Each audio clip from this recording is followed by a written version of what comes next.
நந்தவனபுரோன்ற கிராமத்துல கீர்த்தியோட கணவர் ராஜேஷ், அவங்களோட குழந்தைங்க சின்னி சின்னாவோட ஒரு சின்ன குடிசை வீட்டுல வாழ்ந்துகிட்டு இருந்தாங்க. அது பயங்கரமான மழை காலம்ன்றதுனால குடிசை வீடுன்றதுனால மழை தண்ணி உள்ள வர ஆரம்பிச்சிட்டு இருந்தது. என்னடா தண்ணி வருதே, குழந்தைங்களோட நம்ம எப்படி இங்க இருக்க போறோம், வேற ஏதாவது வழி பார்க்கணும்னுட்டு கவர்லாம் எடுத்து மூட பார்த்தாங்க. ஆனா அதுக்குள்ளே தண்ணி எல்லாம் வீட்டுக்குள்ள வந்துருச்சு. அது மட்டும் இல்லாம கூரையெல்லாம் ஒரு மாதிரி ஆகி வீடும் ஒரு மாதிரி ஆயிடுச்சு. அவங்க எங்க தங்குறதுன்னு தெரியாம வெளியே வந்து நின்று ரொம்பவும் அவஸ்தைப்பட்டுக்கிட்டு இருந்தாங்க. அங்க இங்கன்னு தங்குறதுக்கு ஏதாவது இடம் பார்த்துக்கிட்டு இருந்தாங்க. கீர்த்தி, அங்க பாரு, தூரத்துல ஒரு சின்ன இடம் ஒண்ணு தெரியுது, வீடு ஒண்ணு தெரியுது. அங்க பேசாம போய் தங்கலாமா? இந்த மழையில இங்க எப்படி இருக்க முடியும்? குழந்தைங்க வேற இருக்காங்க. என்னங்க, அது கோவிலுங்க. கோவில்ல போய் தங்கினா யாராவது ஏதாவது சொல்லுவாங்களோன்னு இருக்குங்க. அதனால தான் இங்க இருக்கோம். யாராவது வந்து ஏதாவது சொன்னா அப்ப வேணா அங்க இருந்து போலாம் கீர்த்தி. சரிங்க அப்படின்னுட்டு கீர்த்தியும் அவங்க குழந்தைங்களும் போய் அந்த கோவில்ல தங்கிட்டு இருந்தாங்க. பயங்கரமான மழை இருந்ததுனால வேற ஜனங்க யாரும் அங்க வரவே இல்லை. இவங்களும் வெளியே போகவும் முடியல. அடுத்த நாள் காலையில தரிசனம் பண்றதுக்கு கோவிலுக்கு எல்லாரும் வந்துட்டு இருந்தாங்க. அங்கதான் கீர்த்தி, அவங்க கணவர், குழந்தைங்க இருக்கிறத எல்லாருமே பார்த்து வியந்து போனாங்க. இவ்வளோ நேரம் இவங்க கோவில்லையா இருந்தாங்கன்னுட்டு யோசிக்கவும் ஆரம்பிச்சாங்க. கோவில் திறந்ததுக்கு அப்புறம் பூஜாரியும் வந்து அங்க அர்ச்சனை பண்ணலான்னுட்டு பூஜை பண்ணலான்னு வந்த போது அங்க பார்த்துட்டு, இங்க யாரு, இங்க என்ன பண்ணிட்டு இருக்கேள்? ஐயா, இந்த மழையில எங்க வீடு வெள்ளம் வந்து வீடே உடைஞ்சு விழுந்துருச்சு. இந்த மழையில குழந்தைங்களை வச்சுட்டு எங்க போறது, எங்க தங்குறதுன்னு தெரியாம தான் கோவில் உள்ள வந்து தங்கணும் ஐயா. வேற வழி தெரியாம தான் கோவிலுக்குள்ள வந்தோம் ஐயா. நாங்க என்ன பண்றது சொல்லுங்க? மழைனால போயிடுச்சு வீடு. ஐயோ, அப்படியா? கேக்குறதுக்கே பாவமா தான் இருக்கு. ஆனா கோவில்ல எப்படி தங்க விட முடியும்? ஜனங்க எல்லாம் வர ஆரம்பிச்சிருவாங்க. சீக்கிரமா நீங்க குளிச்சுட்டு இங்க இருந்து கிளம்புற வழிய பாருங்க. ரொம்ப நேரம் இங்க இருக்க முடியாது இல்லைங்களா? ஜனங்க தரிசனத்துக்கு வருவாங்க. அப்படி இருக்கும் போது இங்க தங்குறது நல்லா இருக்காதுப்பா தம்பி. புரிஞ்சுப்பேன்னு நான் நினைக்கிறேன். புரிஞ்சுதோ? இன்னும் நன்னா கேட்டுக்கோ. சரிங்க பூஜாரி ஐயா, கொஞ்ச நேரம் டைம் கொடுங்க, ஒரு மணி நேரம் கொடுங்க. அதுக்குள்ள இடத்த பார்த்துட்டு கிளம்பிக்கிறோம். அது வரைக்கும் எங்க குழந்தைங்க இங்கேயே இருக்கட்டும், ஜாக்கிரதையா பார்த்துக்கோங்க அப்படின்னுட்டு கீர்த்திய ராஜேஷும் தங்குறதுக்கு ஏதாவது இடம் பார்க்கலான்னுட்டு அங்க இங்கன்னு சுத்திட்டு இருந்தாங்க. ஆனா அவங்களுக்கு தங்க ஒரு வீடு கூட கிடைக்கல. கொஞ்ச தூரத்துல ஒரு சின்ன பைப் ஒன்று பார்த்தாங்க. அது பார்த்தா தங்குற அளவுக்கு கொஞ்சம் நல்ல பெருசாதான் இருந்தது. நிறைய பைப்புகள் இருந்தது. பேசாம அதுலயே தங்கலான்னுட்டு ராஜேஷ் முடிவெடுத்தாரு. கீர்த்தியும் முடிவெடுத்தா. என்னங்க, இங்க பாத்தீங்களா?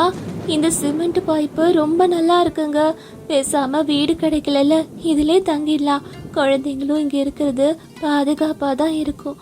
இதுக்குள்ள மழை தண்ணியும் வராதுங்க. என்ன சொல்றீங்கங்க? நம்ம இங்கேயே தங்கலாம்ல? ஏன்னா நமக்கு இப்பதான் வீடு கிடைக்கலையே. நீ என்ன சொல்றியோ அதேதான் எனக்கும் சரி கீர்த்தி. நம்ம இங்கேயே தங்கலாம். நம்ம வீடும் உடைஞ்சு போயிடுச்சு. இதுலயாவது கொஞ்சம் ஸ்ட்ராங்கா இருப்போம். மத்ததெல்லாம் பணம் எல்லாம் வந்ததுக்கு அப்புறம், வேலையெல்லாம் பார்த்ததுக்கு அப்புறம் கொஞ்சம் கொஞ்சமா நம்மளோட பழைய வீடை ரெடி பண்ணலாம். அது வரைக்கும் குழந்தைங்களோட இங்க இருக்கிறத தவிர வேற வழி இல்லையே. சரிவா, அவங்களை கூட்டிட்டு வரலாம் அப்படின்னுட்டு கீர்த்தி, ராஜேஷ், சின்னி, சின்னா 4 பேரும் அந்த பைப்பிலே தங்க ஆரம்பிச்சாங்க. என்ன பண்றது, நம்ம குடும்பத்தை நடத்த ஏதாவது ஒரு வழியை பார்க்கணுன்னுட்டு கீர்த்தி நிறைய இடத்துல போய் வேலை தேடி பார்த்தா. அப்போ அவளுக்கு ஒரு ஷாப்ல ஒரு வேலை ஒன்று கிடைச்சிது. ஷாப்பை ஃபுல்லாக தொடச்சி பெருக்கி அதுக்கப்புறம் வாசல்ல கோலம் போடுறது, மெயின்டைன் பண்ணுறது தான் கீர்த்தியோட வேலை. அவ பாட்டுக்கு அந்த வேலையை செஞ்சுக்கிட்டு இருந்தா. அதனால அவங்களால சாப்பிடவும் முடிஞ்சுது. ஆனா ராஜேஷ்க்கு மட்டும் எவ்வளோ இடத்துல வேலை தேடி பார்த்தோம், ஒரு வேலை கூட கிடைக்கல. அவருக்கு இந்த நிலைமையை நினைச்சு வருத்தமாவும் இருந்தது. ஒரு நாளைக்கு பூஜாரியா பார்த்தாங்க கீர்த்தியும் ராஜேஷும். அப்ப அவரு, என்னம்மா, தங்குறதுக்கு வேற எதுவும் கிடைக்கலையா? நீங்க இங்கதான் தங்குறீங்களா? ஆமா சுவாமி, நாங்களும் நிறைய இடத்துல போய் என்னென்னவோ முயற்சி செஞ்சு பார்த்தோம். எனக்கு மட்டும்தான் வேலை கிடைச்சிது, இவருக்கு கிடைக்கல. எனக்கு வர வருமானத்தை வச்சு குழந்தைங்களுக்கு சாப்பாடு போட மட்டும்தான் அது பத்துது. மற்றபடி எங்கள் பழைய வீடை ரெடி பண்ணுறதுக்கு கூட அந்த வருமானம் பத்தலை. இவர் எவ்வளோ இடத்துல வேலை தேடி பார்த்தோம், இவருக்கு கிடைக்கல. அப்படியாம்மா, வேலைக்காக இப்படி கஷ்டப்படுறீங்களா? சரி, நான் உங்களுக்கு எனக்கு தெரிஞ்சதை சொல்றேன், கேட்டுக்கோங்க. என்கிட்ட ஒரு நிலம் இருக்கு. அத நான் உங்ககிட்ட குடுக்கறேன். அதுல நல்லா அறுவடை பண்ற வழிய பாருங்கோளே. விதைகளை போட்டு விவசாயம் பண்ணி அதுல முன்னேறி வாங்கோ. நல்லா வருவீங்கோன்னு நம்புறேன். கேட்க மறந்துட்டேன், உங்களுக்கு இதெல்லாம் செய்ய தெரியுமோ என்னோ? தெரியும்ல இந்த வேலையெல்லாம் செய்யறதுக்கு. ஆமா பண்டிதரே, இந்த வேலையெல்லாம் எனக்கு நல்லா செய்ய வரும். நம்ம ஊர் தலைவர்களோட நிலத்துல நான் ரொம்ப நாள் வேலை பார்த்துக்கிட்டு தான் இருந்தேன். இந்த வேலையெல்லாம் எனக்கு பழக்கமான வேலைதான். ஓ அப்படியா? அந்த நிலம் எங்க இருக்குன்னா, நம்மளோட கோவில்ல இருந்து கொஞ்சம் பக்கத்துல நடந்து போனா அந்த நிலம் வந்துரும். அந்த இடத்துல நீங்க வேலை பார்த்துக்கோங்க. அப்படின்னுட்டு அந்த பூஜாரி சொன்னாரு. அதை கேட்டு கீர்த்தியும் ராஜேஷும் கொஞ்சம் சந்தோஷப்பட்டாங்க. அவர் சொன்ன மாதிரி அடுத்த நாளே அந்த நிலத்துக்கு போனாங்க. அங்க டிராக்டர் ஓட்டிட்டு இருந்தாரு ராஜேஷ். அப்பதான் அவங்க நிலத்துல கொஞ்சம் கொஞ்சமா நட்டு வச்சாங்க எல்லாத்தையும். ஆனா பக்கத்து இடத்துல இருந்து தண்ணி வரவும் அவங்க கொஞ்சம் பயந்து போனாங்க. எங்க இந்த தண்ணி எல்லாம் வந்து எல்லா பயிரையும் நாசமாக்கிடுமோன்னு ரொம்ப பயந்தாங்க. ஏன்னா பக்கத்து இடத்தோட எஜமானி அவரோட நிலத்தை பாதுகாக்கிறதுக்காக அதெல்லாம் பண்ணிட்டு இருந்தாரு. இப்ப என்னடா பண்ண போறோம், இதுலயும் நமக்கு தடங்கலான்னுட்டு யோசிச்சுக்கிட்டு இருந்தாங்க கீர்த்தியும் ராஜேஷும். பக்கத்து நிலத்தோட எஜமான் கிட்ட போய் பேச போனாங்க அவங்க. என்னங்க ஐயா, உங்களோட நிலத்துல தண்ணி அதிகமா இருக்குன்னுட்டு மோட்டார் போட்டு வெளியே எடுத்து விட வேண்டியதானே? அதுக்காக எங்க நிலத்துல போட்டீங்கன்னா நாங்க என்ன ஐயா பண்ணுவோம்? இங்க பாருமா, இவ்வளவு வருஷமா நான் விவசாயம் பண்ணிட்டு தான் இருக்கேன். இப்படிதான் எப்பயுமே பண்ணுவேன். இதுக்கு முன்னாடி இந்த நிலத்துல யாருமே வந்து தொட்டதே இல்ல. இப்ப புதுசா இந்த நிலத்தை நீங்க பண்ணிட்டு இருக்கீங்க. முதல்ல இது உங்களதே கிடையாது, தெரிஞ்சுக்கோங்க. ஏன் பழக்கத்தை நான் எப்படி மாத்த முடியும் சொல்லுங்க? என்னோட பயிர்களும் எனக்கு ரொம்ப முக்கியம் தானே. ஆமாங்க, உங்களது உங்களுக்கு முக்கியம்னா எங்களது எங்களுக்கும் முக்கியம் தானேங்க. தண்ணியை எடுத்து நாங்க இங்க போடக்கூடாது அங்க போடக்கூடாதுன்னு சொல்லி எங்க நிலத்துல போடாதீங்க, வேற இடத்துல விடுங்கன்னு தானே சொல்றோம்.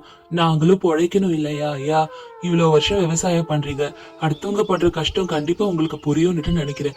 ஒருத்தருக்கு ஒருத்தர் உதவியா இருந்தா தானங்க எல்லாம் முன்னேற முடியும். என்னதான் கீர்த்தியும் ராஜேஷும் மாத்தி மாத்தி கேட்டாலும் பாலு மட்டும் ரொம்ப பிடிவாதமா இருந்தாரு. நான் செய்யறதுதான் செய்வேன், எதையும் விட்டு கொடுக்க மாட்டேன்னுட்டு. என்ன பண்றதுன்னு தெரியாம இருந்தாங்க ரெண்டு பேரும். அப்ப கீர்த்திக்கு ஒரு ஐடியா ஒண்ணு வந்தது. என்னங்க, எனக்கு ஒரு ஐடியா தோணுதுங்க. என்ன ஐடியா கீர்த்தி? என்னங்க, அவர் நம்ம நிலத்துக்கு அனுப்புற தண்ணிய பக்கத்துலயே ஒரு சின்ன இடம் இருக்கே நம்மளதுல, அதுக்கு அனுப்பி விட்டுடலாங்க. அது ஃபுல்லா காலியா தானே இருக்கு.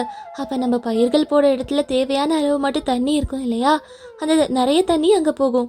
அந்த மாதிரி மாத்தி விடணும்னா கொஞ்சம் செலவாகுமே கீர்த்தி. நமக்கு செலவு பண்ற அளவுக்கு இப்ப நம்ம கிட்ட அந்த அளவுக்கு காசு இல்லையே.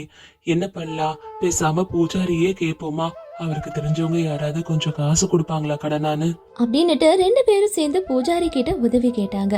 அவரும் அவங்களுக்கு தெரிஞ்சவங்க ஒருத்தவங்க கிட்ட போய் கடன் வாங்கி கொடுத்தாரு. நல்லபடியா அன்னைக்கு அவங்க பயிர்கள் எல்லாம் வளர்த்து கொஞ்சம் மாதங்கள்லயே நல்லபடியா எல்லாம் வளர்ந்து அறுவடை பண்ணி விற்கவும் ஆரம்பிச்சாங்க. நல்ல லாபத்துக்கு வாங்குறவங்களும் வந்தாங்க. நல்லா சம்பாரிச்சதுனால அந்த காசெல்லாம் எடுத்துட்டு போய் கோவில்ல கொடுத்து ஆசீர்வாதம் வாங்கினாங்க. அவங்க சம்பாதித்ததுல கொஞ்சம் கோவிலுக்கு எடுத்துக்கிட்டு அதை கோவிலோட நற்பணிகளுக்கு எடுத்துட்டு மீதி அவங்க கிட்ட கொடுத்தாரு பூஜாரி. அந்த காசுல அவங்க வீடு அவங்க நல்லபடியா ரெடி பண்ணாங்க.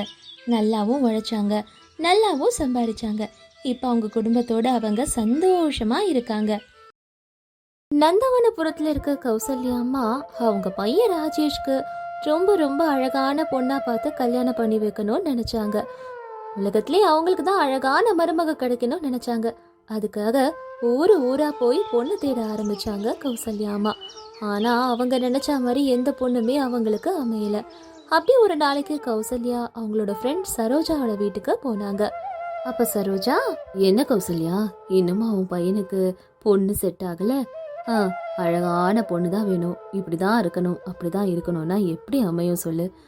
எல்லார்கிட்டயும் ஏதாவது ஒரு மைனஸ் குறைன்னு இருக்கதானே செய்யும். அழகு இருந்தா படிப்பு இருக்காது, படிப்பு இருந்தா அழகு இருக்காது. இந்த காலத்துல யார் அழகெல்லாம் பாக்குறா? தெளிவான பொண்ணா இருக்காளா, குடும்பத்தை கொண்டு போறாளா, நல்லா படிச்சிருக்காளான்னு தான் பாக்குறாங்க. பொண்ணுங்க கூட படிப்புக்கு முக்கியத்துவம் கொடுக்கற காலம் வந்துருச்சு. ஐயோ, அப்படிலாம் இல்ல சரோஜா. என் பையன் ரொம்ப நல்ல பையன், உனக்கு தான் தெரியுமே. யார் வம்பு கும்புக்கும் போக மாட்டான். அவன் என் பேச்சு கேட்டு நடந்துப்பான். அப்படிப்பட்ட நல்லவனுக்கு நல்ல பொண்ணு அமையணும். அது மட்டும் இல்லை, இவன் நல்லா படிச்சிருக்கான். வர பொண்ணு இவனை விட அதிகமா படிச்சிருந்தா அவ சொல்றது தான் இவன் கேட்டுட்டு போகணும், நம்மளும் குனிஞ்சு போகணும். இல்ல இவனோட கம்மியா படிக்கிற பொண்ணா பார்த்தா எல்லாம் கிராமத்து பொண்ணுங்களா இருக்குதுங்க. இவனுக்கு எப்படி அதெல்லாம் செட் ஆகும் சொல்லு? நல்லா கொஞ்சம் மாடர்னா இருக்கணும், ஆனா இவனை விட கம்மியா படிச்சிருக்கணும். வேலைக்கெல்லாம் போனா கூட பரவாயில்ல, வீடை பாத்துக்கிறாளா, குடும்பத்தை பாத்துக்கிறாளா, என் பையனை அனுசரிச்சுக்கிட்டு போறாளான்றது தானே முக்கியம். அப்படிப்பட்ட பொண்ணை நான் எங்க போய் தேடுறது? நடக்கணும், கடவுள் தான் நடத்தணும். அது சரி, நீங்க எதிர்பார்க்கறதும் தப்பில்ல.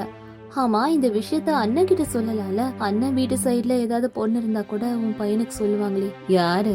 அவரா? அவர்கிட்ட சொல்றது ஒண்ணுதான், சொல்லாம இருக்கிறதும் ஒண்ணுதான். ஓ, உனக்கு இப்ப மருமக ஒருத்தி தான் கேடா? ஏன் வீட்டு வேலையை நீ செய்ய முடியலன்னு மருமக வேணும்னுட்டு நினைக்கிறியா? அவளையும் கொடுமைப்படுத்துவியான்னு கேப்பாரு. இதுக்கெல்லாம் என்கிட்ட எங்க பதில் இருக்கு சொல்லு? அண்ணன் எப்பயும் இப்படிதானே, உனக்கு தெரியாதா என்ன கௌசல்யா? உங்க அண்ணனை யாரு என்ன சொன்னாலும் திருத்தவே முடியாது. சரி, அது இருக்கட்டும். நான் இப்ப கிளம்புறேன், ஏன்னா நிறைய வேலை இருக்கு, வரட்டா? அப்படி சொல்லிட்டு கௌசல்யா அங்கிருந்து போயிட்டாங்க. அப்பதான் மார்க்கெட்ல கீர்த்தின்னு ஒரு பொண்ணு காய்கறி வியாபாரம் பார்த்துக்கிட்டு இருந்தா. அங்க எல்லாத்தையும் அரேஞ்ச் பண்ணி வச்சு வர கஸ்டமர்ஸ பார்த்துக்கிட்டு இருந்தா.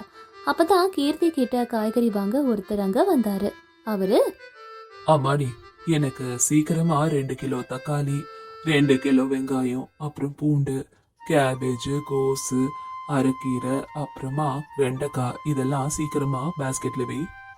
சரிங்க அண்ணன், உடனே எல்லாத்தையும் வச்சிடுறேன். ஆமா, நீங்க என்ன அப்பப்ப கடைக்கு வருவீங்க?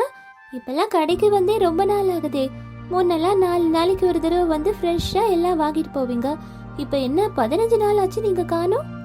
அவ்வளோ அவசரமா வர மனுஷங்களை கூட பேச்சிலே கவர் பண்ணி நிம்மதியா வேலை செய்வா கீர்த்தி. அதெல்லாம் எதுவும் இல்லம்மா, வேலை அதிகமாயிடுச்சு, அதான் வர முடியல. நான் அதுவும் வேற இல்லாம வீடியும் பார்த்துக்கிட்டு எல்லாம் பார்த்துக்கிறது சிரமமா இருந்தது. உங்க அண்ணனுக்கு தான் தெரியுமே. அப்படிங்களாண்ணே, சரி சரி, நான் எல்லாத்தையும் ரெடி பண்ணி வச்சுட்டேன், எடுத்துக்கோங்க. மொத்தமா எல்லாம் சேர்த்து 90 ரூபாய் ஆச்சுண்ணே. 90 ரூபாவா? அம்மாடி, கொஞ்சம் குறைமா ரேட்ட. உங்க அப்பாவா இருந்தா எனக்கு இவ்வளவு ரேட்டு போட மாட்டாரு, கம்மியான விலைக்கு கொடுப்பாரு தெரியுமா? அண்ணே, எங்க அப்பா பண்ற வியாபாரமே வேற. அவரு இந்த விலைக்கு தான் கொடுப்பாரு. அதுவும் அவரு 100 ரூபாய்னா 100 ரூபாய் தான் கொடுப்பாரு. நான் இதெல்லாம் 100 ரூபாய்னா கூட உங்களுக்கு 90 ரூபாய்க்கு கொடுத்துருக்கேன். எங்க ரேட்டுக்கு வரதுக்கே நான் கொடுத்துருக்கேன். இதுக்கு மேல கம்மி பண்ணா என் கையை விட்டு தான் நான் கொடுக்கணும். உன்கிட்ட பேசி நாங்க யாரும் ஜெயிக்க முடியாது. சரி சரி, இந்தா நீ கேட்ட 90 ரூபாய் அப்படின்னு காசு கொடுத்துட்டு அவர் அங்கிருந்து போயிட்டாரு. தூரத்துல இருந்து நடக்கிற எல்லாத்தையும் பார்த்துக்கிட்டு தான் இருந்தாங்க கௌசல்யா. கீர்த்தி இப்படி நல்லா திறமையா வியாபாரம் பண்றது கௌசல்யாவுக்கு ரொம்ப பிடிச்சிருந்தது. அப்ப அவங்க அவகிட்ட போனாங்க. வாங்க மேடம், உங்களுக்கு என்ன காய்கறி வேணும்? என்ன காய்கறி வேணும்னு நான் அப்புறம் சொல்றேம்மா, முதல்ல வந்த விஷயத்த கேட்குறேன். உனக்கு கல்யாணம் ஆயிடுச்சா? நீங்க இந்த ஊர் தானா?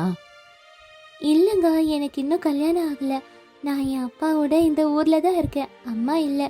அப்பா தான் என்னை வளர்த்தது, ஆளாக்கி விட்டது எல்லாமே. அப்படியாம்மா? அப்ப உங்க அப்பா என்ன உள்ள இருக்காரா? ஒரு தடவை கூப்பிடுறியா? நான் அவர்கிட்ட பேசுறேன். சரிங்க, நான் இப்பவே அவரை கூப்பிடுறேன் அப்படின்னு சொல்லிட்டு கீர்த்தி உள்ள போய் அவளோட அப்பாவை கூட்டிட்டு வெளியே வந்தா. வணக்கங்க, என் பேரு கௌசல்யா, என் கணவர் பேரு ரகுராம். எனக்குன்னு நல்ல சொத்தெல்லாம் இருக்குங்க. ஓ, ரகுராம் அண்ணன், அந்த பிள்ளையார் கோயில் தெருவுல இருப்பாரே, அவரு தானே? அவரு மனைவியா நீங்க? அவரும் நானும் சின்ன வயசுல நிறைய ஸ்கூலுக்கெல்லாம் ஒன்னாதான் போயிருக்கோம். ஐயோ, நீங்க வெளியே நிக்கிறீங்களே மேடம், முதல்ல உள்ள வாங்க, பேசலாம். அப்படி சொல்லிட்டு கௌசல்யாவை வீட்டுக்குள்ள கூட்டிட்டு போயிட்டு சின்ன வயசு கதை, இந்த கதை, அந்த கதைன்னு எல்லாத்தையும் பேசிக்கிட்டு இருந்தாங்க 2 பேரும். நான் என் பையனுக்கு வரம் தேடிட்டு இருக்கேங்க. ஆனா எனக்கு ஏத்த மாதிரி எதுவுமே அமையல, பிடிக்கவும் இல்ல. உங்க பொண்ணை எனக்கு பிடிச்சிருக்கு. என்ன படிச்சிருக்காங்க? என் பொண்ணு 5வது வரைக்கும் தான் படிச்சிருக்காங்க. அவ 5வது படிக்கும் போது என் பொண்டாட்டி இறந்துட்டா. அதனால படிப்பை நிப்பாட்டிட்டு வீட்டுல இருக்க எல்லா வேலையும் என் பொண்ணு தான் செய்வா. என் கூட சேர்ந்து காய்கறி வியாபாரத்தை நல்லா கத்துக்கிட்டு இப்ப என்னை விட சூப்பரா என் பொண்ணு பண்றாங்க. அதுவே எனக்கு பெரிய பெருமை தான் என் பொண்ணு நினைச்சு. அப்படிங்களா? நான் படிப்பெல்லாம் பெருசா பாக்கலங்க. எனக்கு உங்க பொண்ணை என்னவோ தெரியல, ரொம்ப பிடிச்சிருக்கு. என் பையனுக்கும் வரம் தேடுறோம். என் பையனுக்கு உங்க பொண்ணை கொடுக்குறீங்களா? அவன் சின்னதா ஒரு ஃபுட் பிசினஸ் தான் பண்றான். ஆனா உங்க பொண்ணை நல்லா பாத்துப்பான். நானும் உங்க பொண்ணை மருமக மாதிரி இல்ல, பொண்ணு மாதிரி பாத்துக்கிறேன். அம்மா, உங்க பையனை பத்தி நல்லா கேள்விப்பட்டிருக்கேன். எனக்கு ரகுராம் ஐயாவை நல்லா தெரியும்.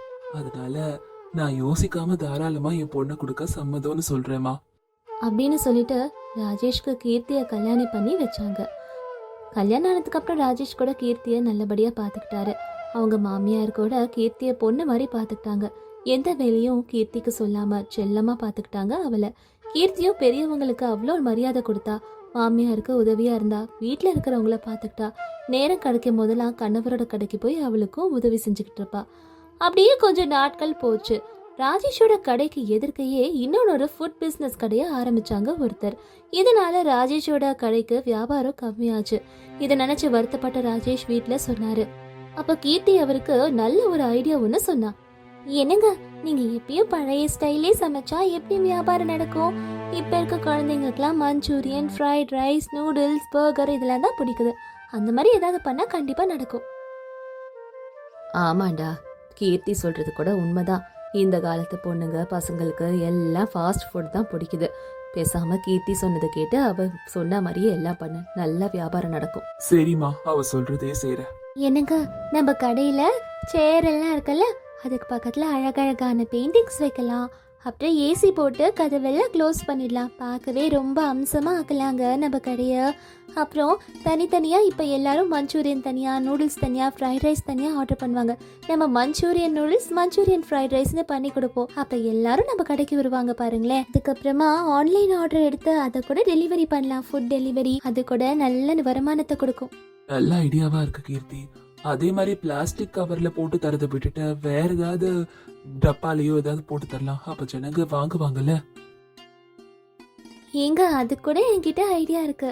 நம்ம எப்படி இருந்தாலும் கோபி மஞ்சூரியன் ஃப்ரைட் ரைஸ் பண்ண கேபேஜ் உபயோகப்படுத்துவோம்ல, அதை உள்ளுக்குள்ள இருக்கிறத எல்லாம் கட் பண்ணி எடுத்ததுக்கு அப்புறமா அதோட மேல் தோல் இருக்கும். பேசாம மஞ்சூரியன் ஃப்ரைட் ரைஸ் எல்லாம் அதில் கட்டி ஜனங்களுக்கு விற்கலாம். புது விதமாகவும் இருக்கும், ஜனங்களும் வாங்குவாங்க.